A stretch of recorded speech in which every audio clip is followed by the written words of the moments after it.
I always forget.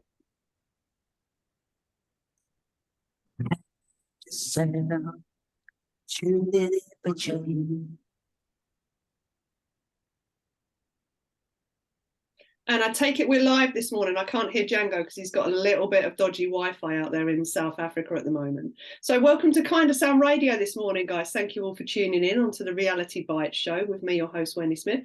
And I have a lovely guest. I've been waiting to get Dean on the show for a while. I met Dean last year. I'm sure it was last year I met you, Dean, wasn't it? It was last year, yes. Yeah, and I just thought, fascinating guy. I really want to get you on here to have a conversation. So Dean Oliver I have with me this morning. So Dean sort of lost faith in Western medicine after a few family members had cancer, and then wandered off, as many people do, into the holistic realms of natural medicine. Spent some time out. I'm not going to go through because I'm going to get you to talk about your story, Dean, but ended up basically in Portugal running retreats for people on self-sustaining healing and detoxification. And this is what I understand from one of my business associates as well. Most things are either toxicity or deficiency in the body, which creates, you know, sort of disease at a level. So, Dean, I just want to say welcome this morning. Thank you very much for joining me. Thank you for inviting me, Wendy. I'm really excited to have a conversation this morning. And yeah, it was about a year ago that we met. And yeah, I've been waiting for the invite. So here we are. Here we are. And at the moment, I have like camper van envy this morning as well, because Dean's up in the middle of the Highlands somewhere in Scotland, I think, aren't you? Yeah, I'm totally off grid. I'm up in the Highlands at the moment, just doing some traveling in my van. So yeah, it's fantastic to be here in the wilderness, actually. Yeah, blissful, away from people, Dean. Hey. Absolutely. You may hear a car fly past now and again because I couldn't get signal, so I've had to drive around this morning to find a good spot to get a good signal to connect with you. But you may hear a car whiz past now and again. But I'm sure the listeners won't worry about that. Sure. But yeah, so yeah, my journey started maybe 12 years ago now. And as you rightly pointed out, it was through adversity. I had multiple family members that kind of were passing on from cancer and dementia and these kind of serious imbalances in the body. And the last person that passed away, I kind of thought, right, we keep putting our life in the hands of these practitioners, these oncologists that we don't know on a personal level. Yet we're happy to take the advice and you know, take treatments that are hugely corrosive to the body. So I started to question that. When the last person died, I was like, right, there's got to be another way. And actually, my level of awareness at that time was that my family was cursed. I thought, why do we keep dying? Why all die from these diseases? You know, obviously, as you further into your knowledge base, you realize that it is your own fault, and we have to start taking responsibility as to why we're developing diseases in the body. And that was because we're brought up in a programmed learned behavior where the food that we were consuming, you know, isn't really food. It's food-like substances and poor food combinations that are not harmonic to the body and quite detrimental to our health, actually. So that's where I started, really, and that took me into a journey of various different kind of herbs, and cannabis was one of them. That I'd always had a relationship from my younger ages. I used to smoke cannabis recreationally. I don't anymore, but I remember kind of hearing in the background at school that there was an old lady at the bottom of the road, and she'd make these cookies for people with MS. So it was in my consciousness, in the back of my mind, that the cannabis could be used medicinally. And I'd kind of read some articles that THC can cure cancer, but it didn't kind of come into action until the last person that was close to me passed away. And then that kept ringing around in the back of my head that you know, that THC could possibly cure cancer. So I started to really dig into some clinical research that is available out there. And the first clinical studies that I came to were a Spanish doctor who was doing some work with THC in mice. And she proved conclusively that cell apoptosis was induced in cancerous cells with the use of THC in 1998. And that was quite a profound moment when I read that information. I thought, right, we've got to really start to test this and see if this is correct. So we started to extract some oils, and we started to give them away to friends and family and close people around us. And I remember the first lady we gave the oil to, and she was only a young woman, about 35 years old. And she didn't have cancer, but what she had was rheumatoid issues. She was heavily inflamed. So we started to give her the concentrated oils, and we'd also been reading other people's suggestions online, and we didn't quite resonate with the information that was being told, i.e. the extraction processes with isopropylene alcohol. We just didn't really subscribe to that, because we know it's very, very toxic, and it could potentially be quite difficult to get that solvent out of the end product, the end medicine. So we extracted in a different way, but also we didn't subscribe to the gram a day that was being passed around within the truth movement. And we suggested literally a pinhead size, and that was to be taken 3 times a day. And within a week, this individual, she was literally crippled. She had really calcified joints, and in huge pain. And this woman was actually a horse rider, and she hadn't been on a horse for about 5 years. And we within a week, she was out in the garden, landscaping the garden. She just received her life back. It was absolutely remarkable to watch. We didn't know at the time that she also had other diagnoses of mixed tissue connective disease and lupus. And the symptoms of those issues also cleared up within the week. So that was profound for us at that time. We then came into contact with a guy who had stage 4 stomach cancer, and he was told, he was given a death day by the sorcerers, told go home, you're going to die in this specific time. Which this guy had fight. He didn't want to leave just yet. So we started to give him the recommended dose, the 3 pinhead sizes a day. And within about 6 weeks, the cancer was eliminating, it was reducing, and it left his body. And we was absolutely dumbfounded at this point, because growing up in the UK, in the Midlands, and especially watching family members pass away from cancer, and hearing the programs through the television and the doctors and the medical establishment, that generally, if you contract cancer, you develop cancer in your body, you are pretty much going to die.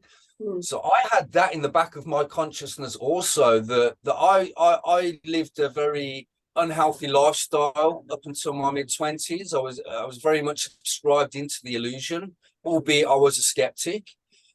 So in the back of my mind, through hearing this propaganda and NLP, you could call it, that I was possibly going to get cancer later on in life. So when we seen this guy who was told, you're going to die, and there's nothing we can do for you after radiating your body probably 15 times and giving you chemotherapy, when we witnessed him get well, that was just a life-changing moment for me, whereby I was then on a mission to share this information with as many people. In fact, anybody who came into contact with me for the first kind of 10 years, we were having a conversation about how cancer was curable, and totally went against the medical model that was presented to the public. And that led me on a journey basically of self-development, self-cleaning, because what I found was that in a very short space of time, it was made so that I could produce quite large amounts of medicine each week, and we gave that away free of charge for 5 years, large amounts every week. And this found me in a position whereby we were sending that medicine not just around the UK, Ireland and Scotland, but globally. So a lot of these people were then calling me in every couple of months after the medicine was reaching the families.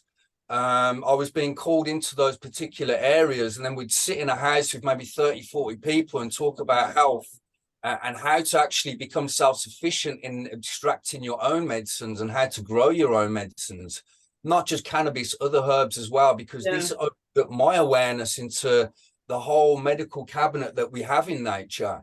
And how we can utilize that. And there are herbs growing in your back garden that will cure cancer and alleviate most symptoms of disease. And they're abundantly around us everywhere. So this found me kind of going on a journey, doing talks around the UK. But what this did for me was it put a big flashlight on myself. because at that time when I embarked on this journey, I was a meat eater. I did smoke tobacco, I did drink alcohol, I did eat poor quality foods. And sitting with people with serious health imbalances, i.e. stage 3 and stage 4 cancers, that made me look at myself. And I realized that I actually had to make some changes within myself and start practicing what I'm preaching, actually. And that took me kind of on a journey into how the body functions, how to clean out the body, because what I started to witness quite often was that when we begun the journey of giving out this oil, we didn't know how to clean the body. And we witnessed quite a few individuals that would basically take the oil, they would get well, they wouldn't change their lifestyle or their diet or anything else like that. And generally they would get sick again. Not in all cases, but in quite a few cases, the cancer would return. So that basically took us into the cleaning process and how to detoxify the body on a cellular level and actually get to the root cause of why we are getting sick in the first place. And it's not because we're cursed, it's because we're eating the wrong foods. Yeah, it's interesting. I'd like to I want to back up. We've got so much to unpick this morning. I'm already making notes on what I'm going to ask you about. But I'd like to just sort of wind people back, because the first point, as far as I'm concerned, with anything, for you to change anything, you have to become aware of it and aware what your belief systems are around it. So could you just give people a little bit of a background into you, sort of, you know, growing up through school, through the what I call the indoctrination conditioning process, and then just talk a little bit about, because people get cognitive dissonance because we've been brought up in the allopathic medical model. Whenever you, because things are like, literally, you say, Dean, you could go out in the woods and pick certain things and change how your body functions, because it's free in a sense, that most people tend to not look at it. And because you haven't got a white coat on and you've not written a prescription for something, people tend to ignore it. So could you just talk about a little bit about your journey through like the conditioning process, and then people's belief systems and what we get locked into believing, and how they can start coming out of that and getting out of the cognitive dissonance? Sure. So, I mean, I grew up in quite a conventional family. My dad was a builder, and my mum was the home wife. She looked after us.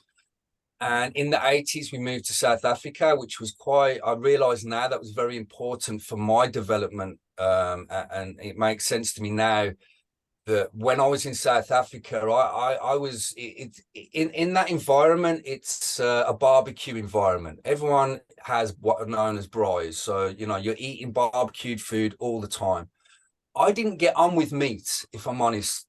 From way back, I can remember not actually liking, you know, the food that was given to me. And as a child growing up in the 80s, we were chemical children. We were getting fast food. We were getting sweets, sugary, you know, carbohydrates. But, you know, barbecues was quite a big staple in South Africa. And I remember asking my mother that I you know, can you really cremate the food for me, because I don't really like the taste, and then you apply on a load of sauce on it, because I didn't naturally like that food. So what I found myself as a child was mostly sitting in the fruit trees eating fruit. You would always find me in a fruit tree eating fruit somewhere, or next to a berry bush. And later on, that took me into fruit fasting, which I realize is heavily significant and helped me to build a very strong immune system in my early years, and very strong tissues. But then we left South Africa in the 90s. We came back to the UK. And I remember going to school, and the children there, the cool kids at school, were the ones that could regurgitate TV programs and things that they'd watched. The funny kids would regurgitate the programs they'd watch when they got home from school. That was alien to me, because we lived in an outdoor environment, and we never really we didn't have a TV. We watched movies now and again, but we was living, you know, an outdoor, you know, as children should, playing in the mud, getting stung by bloody spiders, and, you know, building up immune systems in the dirt. So when I came back to the UK, it was a complete culture shock for me. I'll be honest with you. You know, the children were very different to what I've been brought up around. But you adapt and you start to merge into the people that you hang around with. Yeah. And that basically, that led me into all levels of indoctrination, you could say. My parents weren't really awake. at all. Thankfully, my mother is now. But at that time, we were kind of just pushed into learnt behaviors, social pressures, and the program. So as a young boy going to secondary school, I kind of seen through it quite quickly, and I rebelled, a lot in secondary school where I couldn't really conform to what was being presented to me. And I didn't leave school with a qualification, actually. So when I left school, I went on a journey of partying then, and again, what society's pressured and pushed into, which was the party scene. So I was going out drinking and partying and to the raves and things like that. And then I would say I was a skeptic, though. I mean, the thing that tweaked my attention during my school periods, my secondary school periods, were biblical prophecies. Even though I never grew up in a religious household at all, in South Africa, it is quite a religious place. In the 80s, where I grew up, in the area where we grew up, there was a lot of my friends that went to Bible classes and grew up in religious households, whereas we didn't. And religion was definitely not a thing in our household. But it definitely tweaked it kind of intrigued me. So I would follow on with friends on a Sunday just to be with my friends at these Sunday schools. And obviously you're taking in the information while you're there as well. But one thing that really got my attention in secondary school was Bible prophecy. And that really started to kind of help me to investigate the Bible, I'd say. I never read the Bible when I was young, but it definitely kind of tweaked my intuition. And then when I kind of went through the party scene and then lost lots of individuals to cancer, that was the catalyst for me that gave me the ability to start to question the establishment, the medical model that we've been given, again, that we keep putting our life in the hands of these people and this model that wasn't working in my family. So I thought, right, we do need to question this, and we need to find other ways to treat what is deemed as an incurable disease. There has to be other ways. And then obviously, as we discussed earlier, that took me into the cannabis and the herbs. And then obviously seeing profound results, what I classed then as miracles. Because again, my level of awareness was that the body isn't this intelligent, and it isn't this it actually is hugely remarkable, and it can do remarkable things if you give it the right fuel. So these were not miracles that we were witnessing. I witnessed children that regained their sight. I witnessed HIV gone from the body, stage 3, stage 4 cancers gone from the body in very quick times. These are not miracles. This is the miracle of the body. The body is remarkable. That's the main thing, isn't it, Dean? That's what I sort of want to wander into, because we've been taught from a very early age that we can't fix ourselves from the inside out. We need to take a pill, or we need to, see a doctor for this, that. And I do agree in doctors, because when I broke my back, if I didn't have the medical profession with a punctured lung and, what happened to me, and I died, etc., and had to be restarted, if they weren't there, then I wouldn't be here today. I agree with you. And it's finding that lovely meld, isn't it, between the two, that brings back, because I remember my mum, she'd always, if we fell in stinging nettles, you'd get a dock leaf. You wouldn't go to the doctors to go and get a pill or a tablet. They'd just go, we'd be out in the fields, you couldn't get home, and it would just be like, Dad would go, here, I'll rub this on it, and then all of a sudden the sting stopped. There's so many uses of natural things, like you say, that are out there that we used to use, and then they've sort of just been pushed under the rug. The business model was rolled out to us in the 1920s, and that took us away from our own power. And like you said, our grandparents, our great grandparents, they knew the knowledge of the herbs, and if you felt a bit sick, you would take something out of the garden. The Rockefellers presented humanity with a business model in the 1920s, and that kind of railroaded the natural medicine that we're trying to bring forth again. There was actually a health revolution unfolding in the 1920s, and that's where I get a lot of my research, and where I delve into around the 1900s, 1920s. There was various individuals at that time that we're really pushing with the Eastern breathing techniques that are coming back to us now. Yeah. The fruitarian diets that a lot of people are kind of resonating with and realizing that these are the ways to clean the body on a cellular level. The fruits will enable us to do that. There's a fantastic book that I read from and again, I just want to touch on the point that we do need doctors. We absolutely do. I'm all for the emergency treatment, and you know, if I have an accident, we need someone there to deal with that. The only issue I've got with is the long-term pharmaceutical indoctrinated treatments that are long-term that will cause side effects that you'll then have to take another pill for, and that will keep you in bondage. And that is a huge business model, as we know. But I'm there for the doctors. I know that most doctors got into that profession to help people. But unfortunately, when you further into your studies, you may be forced with a moral dilemma that you're not there to actually assist people in health. You're actually prescribing for the pharmaceutical companies. And I've met multiple nurses that can no longer, you know, treat people with chemotherapy or be a part of that, and came out of that profession. And I've met numerous doctors that went into allopathic medicine and then went into naturopathic medicine. That's the same as one of my business partners. She did the same. She's a naturopath and she was a gut health specialist and nutritionist. Was working in the allopathic hospital system and just couldn't believe what they were feeding the patients. So she was having a moral dilemma every day. You know, this is not going to get them healthy. So in the end, she wandered out and wandered into what she does now. But I'm just going to give us a little break for a minute with your first song this morning. We should have done this as a 2-hour one this morning. So Masego, King's Rant. I've never heard of this. So why do you like this one, and who is this? I'm into a bit of a jazzy feel of music, and you know, some of the lyrics that he puts out I find are quite cool at the minute. So yeah, I stumbled upon him about a year or two ago, and yeah, I'm really into his music at the minute. Okay, so listeners, I hope you enjoy, and if you wouldn't mind, Django, a bit of a King's Rant this morning, please.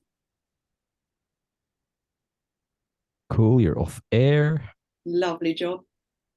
Yeah, we could just chat continually.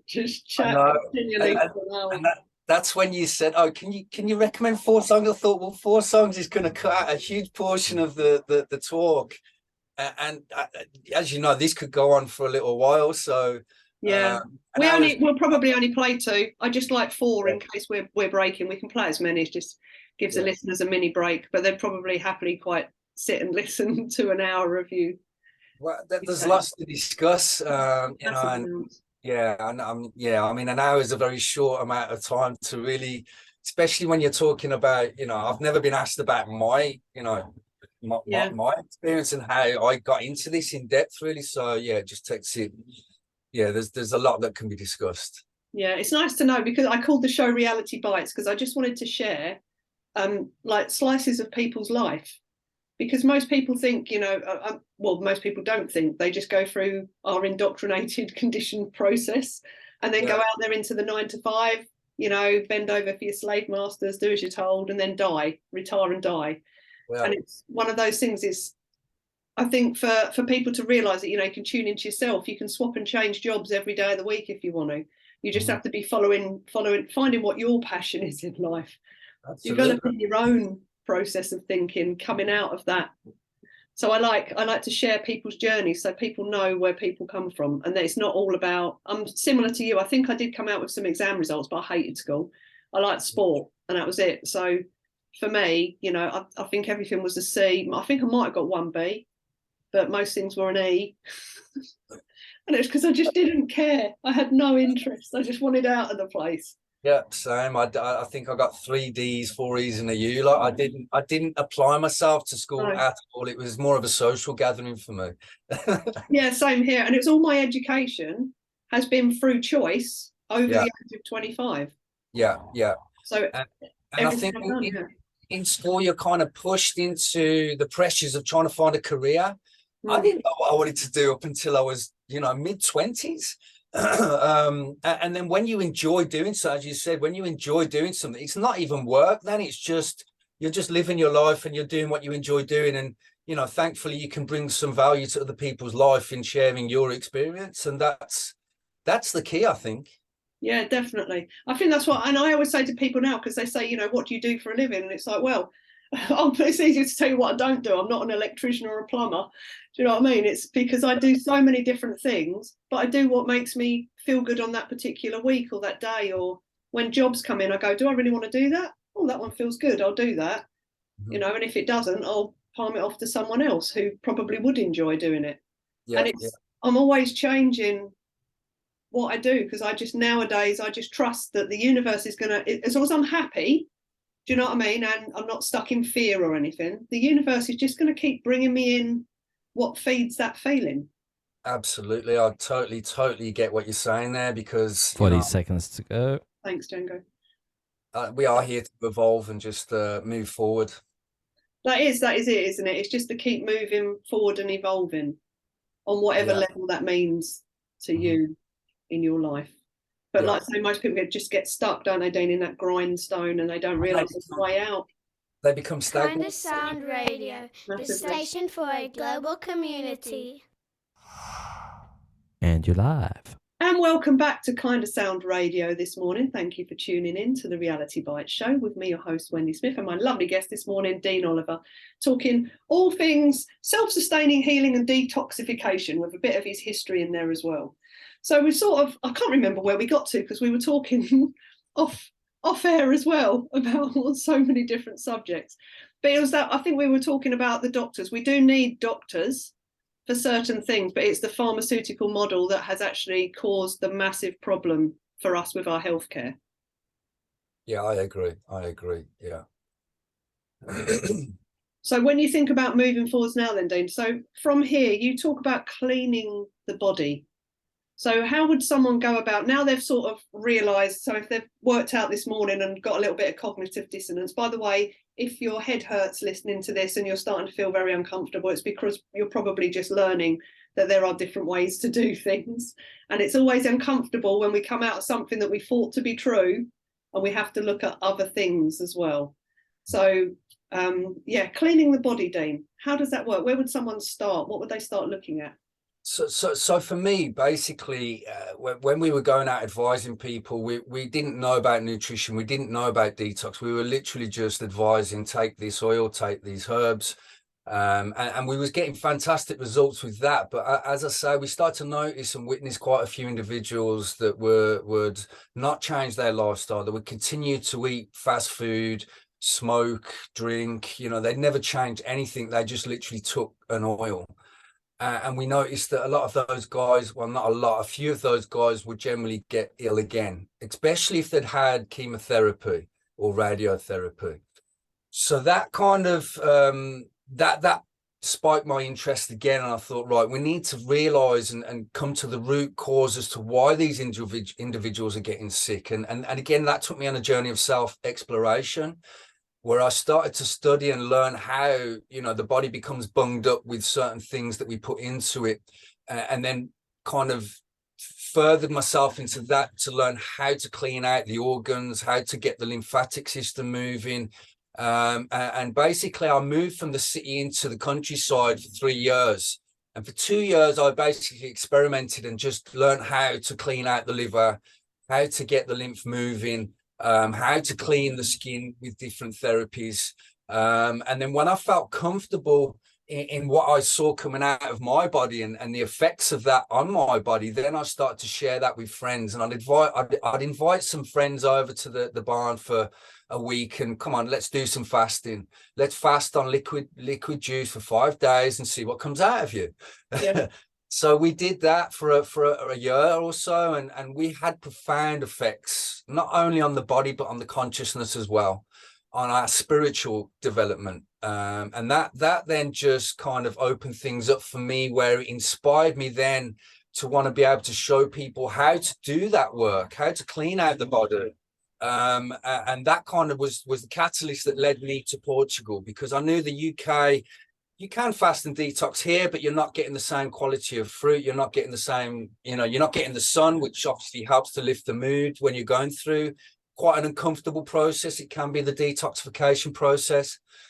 But what I first was led into was vegetable and kind of supplementation liquid fasts for like a 5-day period, a 7-day period, 12 days, 21 days. And what I felt was that, yeah, this was helping the body to detox because you was allowing the body to have a break from digestion, which is quite an energy robbing process, especially if we're meat eaters, because to digest certain foods is quite a long process and it takes up a lot of energy from the body to do that. Whereas liquid doesn't.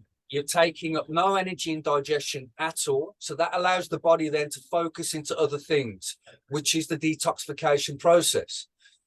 So going through the vegetable journey, let's call it, of about 2 years, what I started to hear a lot within the health communities was that a lot of people had transitioned from carnivorous diets into vegan and vegetarian diets.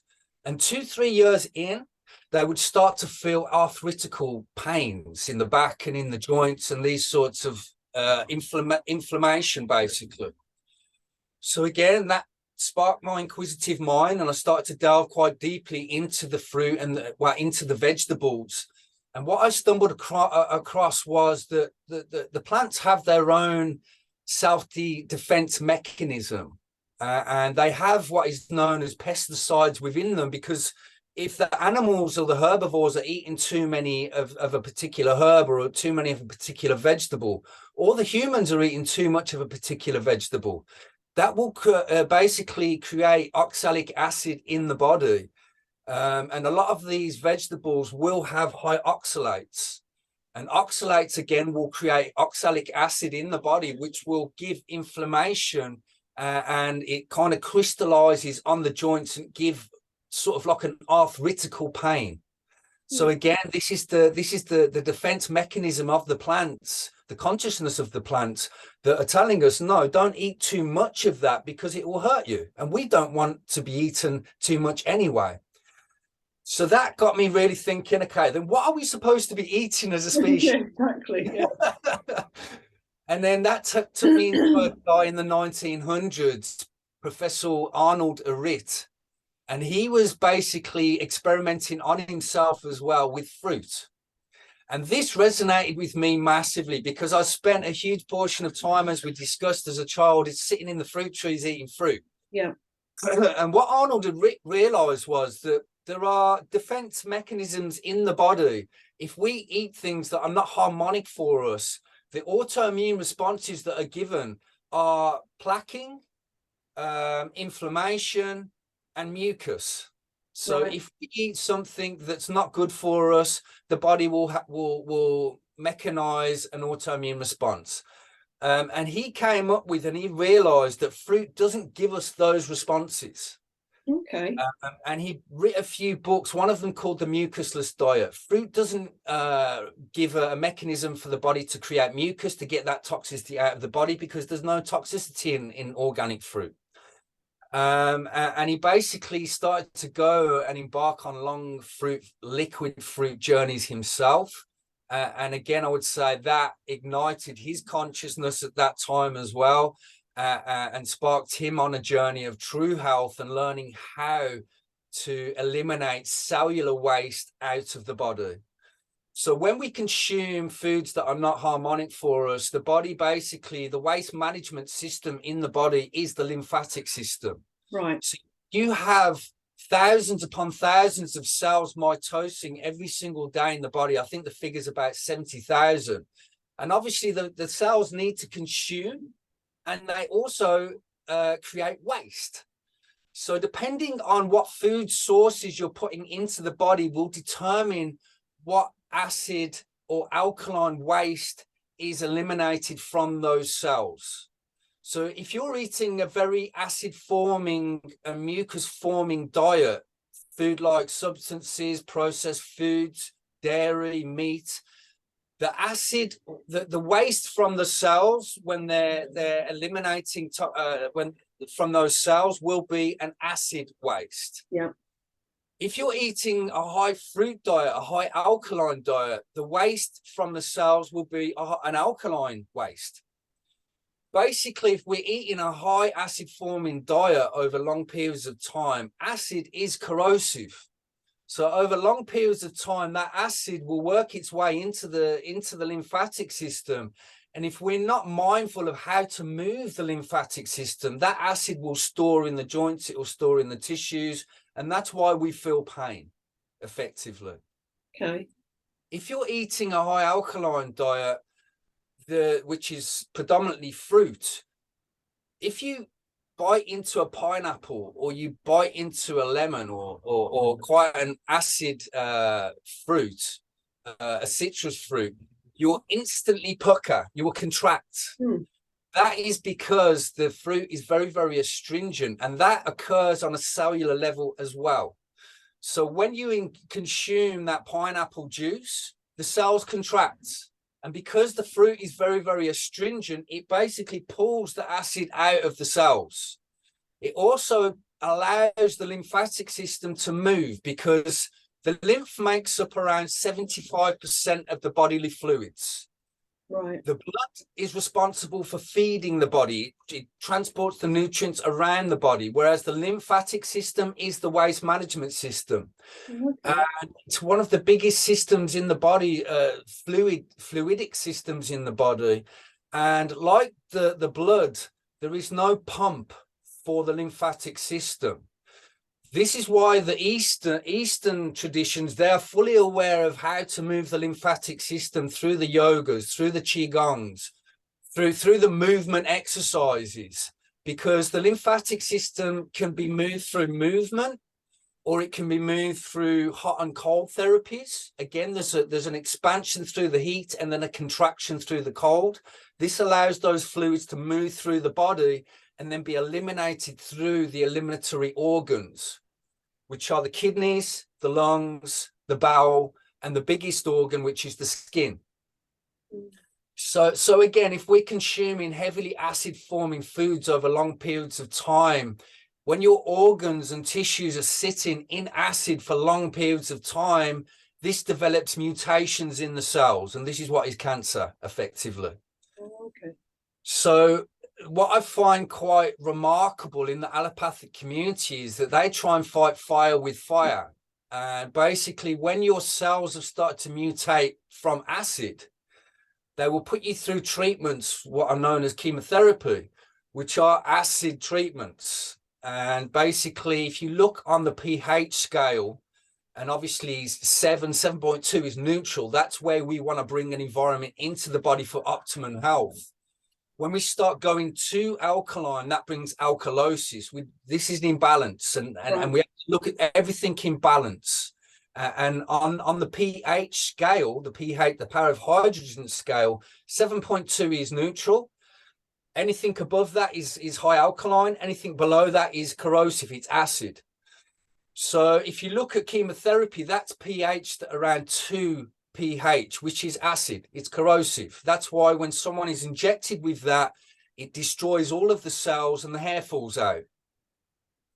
It's also the same if you do an experiment for yourself at home. I mean, I haven't drunk Coca-Cola in maybe 12 years. But if you drink Coca-Cola and you try and hold that in your mouth for a period of time, you'll find that you can't do it for too long because Coca-Cola is pH at about 3 pH. Again, it's acid, it's corrosive. That's why it's so good at cleaning when they do the experiments where they put a 2p in Coca-Cola and it comes out like shiny and new.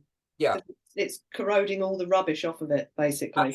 It's acid. And everyone's heard the story. If you put a tooth into a glass of Coca-Cola, I think within 24 hours, 48 hours, the tooth is dissolved because, again, it's an acid.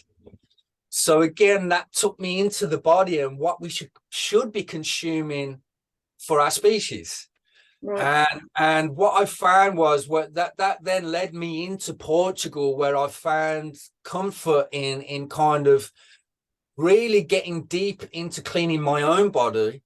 And I found that the vegetables, yes, they have a purpose and they will clean the body, but nowhere near as intensively as the fruit will do, especially if you go into a liquid fruit fast over a long period of time. This induces the body, it hydrates the body, allows the lymphatic system to move, to actually basically allow your body to get that stored toxicity out of the body. And I've found that the fruit is probably one of the main ways to do that. You can also do it with water, but fruit seems to be the way that we've found that will really, really help you to get into a deep cellular detoxification. When you start incorporating herbs into that as well, organ-specific herbs. So if someone has kidney issues or lung issues, or wherever the imbalance is kind of manifested into the body, you can use herbs to intensify that healing process. So when you're cleaning the body for a long-term fast, then you can also incorporate the herbs in that will support those tissues and those organs at the same time. And we found this to be a very life-changing process for not just myself, but for other people that have embarked on that journey with us.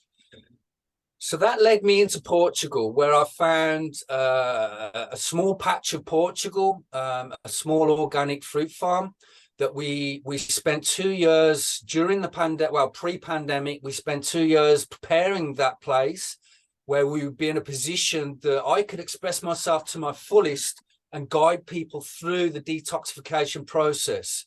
So we created a self-sustainable, self-sufficient farm with guest accommodation, whereby we created various different areas that we could produce different therapies. There was a sauna on site next to the flowing river, so we could kind of show people how to get the lymphatic system moving through the hot and cold therapies.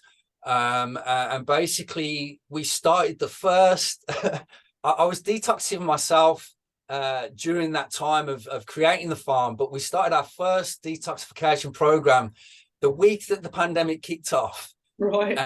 And basically we was halfway through a 7-day fast, and then the world shut down and the guests were kind of worried, can we even get home at this point?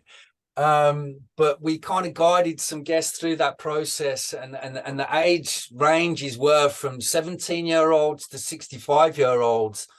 And everybody who engaged on that week had a very, very profound experience, because when you stop consuming the things that numb you, and that's not just food, that's what we put in our ears and in our eyes. And when we are stripped bare, and fasting will take you to your core self, and it will take you to your true nature, and it will take you into your own psychology as to why you want to numb yourself, or you want to give yourself a food or a substance to take you away from an issue that you've been burying within yourself. Fasting lays yourself bare. You've got nowhere to hide.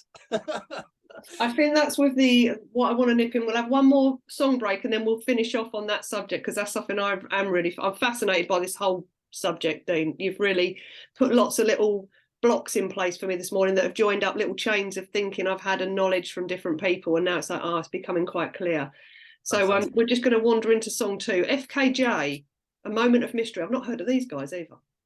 Yeah, really cool, jazzy feel. Jazzy feel again. Yeah, really cool guys, and some of the lyrics are quite conscious as well. So yeah, good guys to get into. Nice Sunday morning track. Django, if you wouldn't mind then, please, A Moment of Mystery.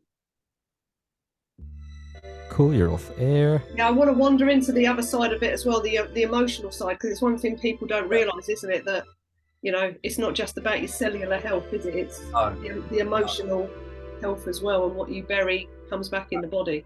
Absolutely, and that it's something you should definitely get into in the next segment for sure, because as you're aware, disease can be healed without actually taking any substances or any fasting. If your mind is in the right place and your emotions are in the right place, you can heal your body without taking a thing. And I have actually witnessed that from a few of the guys that we've kind of guided through a health journey. Yeah, I had one experience due to coming out of a relationship. I remember it been causing me loads of issues, and I kept getting ill, and I can deal with tiredness, so I was just ignoring it, going, yeah, whatever, body, you're tired, we're cracking on anyway. And then it was as if it was going, enough is enough now, so I'm going to do something to you that's going to make you make a decision. And I remember waking up the next morning, and just under my eyes here, it had just literally opened up like 2 sores. Wow. It was just red. I woke up and thinking, what's wrong with my face? And I touched it, and like my fingers were wet, and I thought, that's weird. Wow. went and looked in the mirror and was like, oh my God, what's happened to my face? But I just knew on the inside what that was related to. And I just went, that's it. Yeah, I'm done. I'm out of it. Because I had a speaking job the next day.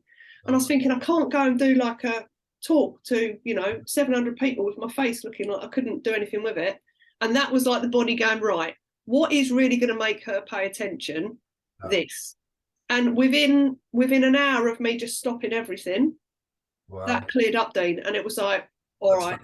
Well, that's an eye opener, but not only that, that's your kidneys. When you have anything under the eyes, they're like dark. When people are dark under the eyes, that's kidney fatigue. That's adrenal fatigue. So that you burnt your body out to a point where it's like, well, you need to stop that. That's enough. But that's fascinating, and it did. And I'm not joking. As soon as I just finished the whole thing and went, no, I'm done. All right, fair enough, body, I've got it. Literally within an hour. The weeping had stopped, and by the end of the day, all the redness had gone and everything. And it was like, oh my God. Wow. Like now I really realise what the body can do if you're not paying attention to it. And that's the intelligence of the body, and we don't listen to it, unfortunately. And I'll explain the story that really made me think about the emotions and how we store them in the body. I'll talk about that further when we get into the discussion, but just don't listen, and the body will put you in a position where you have to listen. And if you don't listen, then you'll be put down in bed for a period of time until you do listen. That's it. I know so many people, I've got the same thing, so many stories of people who suddenly become awakened through the simple fact that they had a crippling disease of some description. Yeah. And it was due to something that was happening in life or something they'd not dealt with that just kept coming back, and they weren't paying attention. They were just bury it under the carpet. And then Bob's your uncle. Like you say, you're in bed. Yeah, we'll finish off on this one because that'll be lovely to share it with the listeners this morning. I'll have you back as well if you fancy, like April time. We'll do an update. We've only 2 songs. And you're live. And welcome back to Reality Bites on Kindasound this morning. So we're talking all things self-sustaining healing and detoxification, really. So Dean, we were just talking off air again around about the emotional side of things. So, what's been your experience of people burying their emotions, not dealing with stuff, and then having severe disease appear in the body?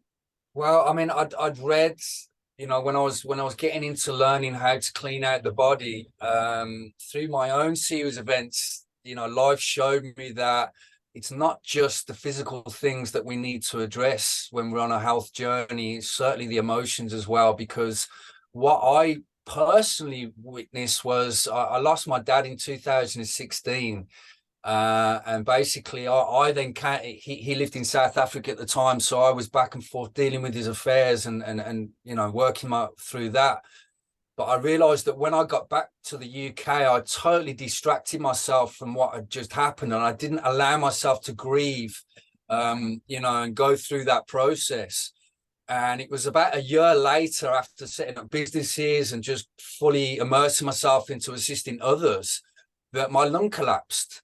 And that basically put me in hospital for 2 days, and I wasn't prepared to let the allopathic community help me at that point. I was really against them, and I was like, no, I'm not having a stint in. You're not doing any procedures, and I had to listen to them in the end, because I would have possibly died if my lung fully collapsed onto my heart. That would have been a very dangerous situation. So again, they are needed in the emergency situations in my eyes. But that got me to realize that because I hadn't gone through that grief process, my body told me, right, that's enough. You have to stop. You have to sit. You have to reflect on this. And then that took me into the Ayurvedic methodology of healing, and how they will kind of correlate how emotions can store within the body. And they've mapped out that, say, anger, if someone's quite an angry individual, that will potentially later on in life manifest into liver issues, because anger is stored in the liver. And grief, trauma, these are emotions that are stored in the lungs and the breast.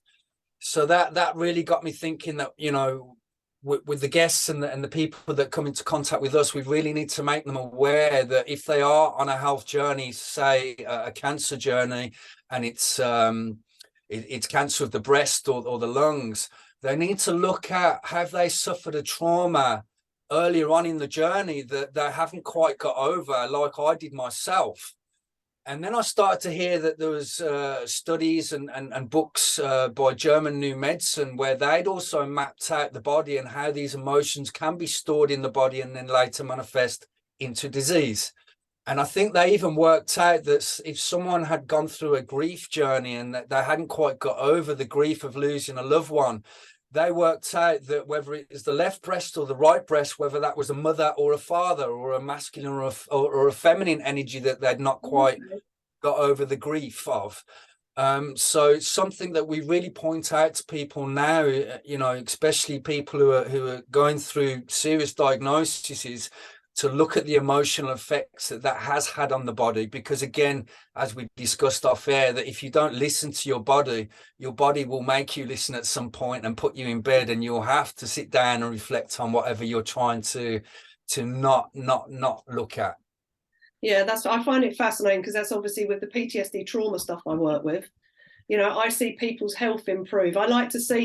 I work with people, and then I keep an eye on people. So like 6 months later, I just like to keep an eye on what's going on in their life. And I'll think, oh, look, they've lost loads and loads of weight and they've not been trying, or, oh, their skin looks much better now. And they've not even tied it into the fact that we've done the emotional stuff. But I find it absolutely fascinating how I suddenly see releasing all the emotion and getting the stored emotion out of the body. You just see different things changing in people's lives, and I just think it's lovely to be able to help people to do that, to get that stuff out. Because consciously, and this is the thing I think most people again sort of don't realise, consciously what we do is we go, yeah, I've dealt with that, I've put that in a box and I've stuck it over there. So yeah, cognitively you can go, yeah, I've dealt with it, but it's still stored, isn't it, Dean? That stuff's still stored at a level somewhere.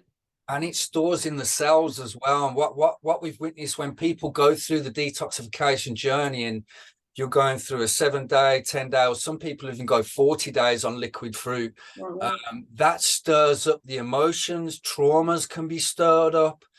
I've even witnessed people who had addictions in their younger years, and they've felt symptoms of the withdrawals they've felt from addictions from drugs. So these things can store deep within us. And again, this is where we found that the detoxification process will draw out those things of an individual, and nothing can be hidden. Everything is laid bare. But one thing I'd also like to touch on, that I have kind of, and there are doctors, as you're aware, that are going around sharing information that consciously, if we know we can get well, we will absolutely get well. And this is what I think. There is certain sorceries that are diagnosed to cancer patients, especially when they're given death dates, which I find absolutely disgusting. A period of time where they're possibly going to die in. And if someone hasn't got that fight in them, or doesn't know that there are ways to get well, generally they will pass away around that specific time. But if someone knows with every part of their being that they can get well, that doesn't apply to them, and that death date will pass and the cancer will go. And I've come into contact with individuals, and you know, this particular lady sticks in my mind, that she was connected to what she described as her angels, her guides. And she developed cancer of the breast. And again, that was probably a grief issue that she'd suffered earlier on.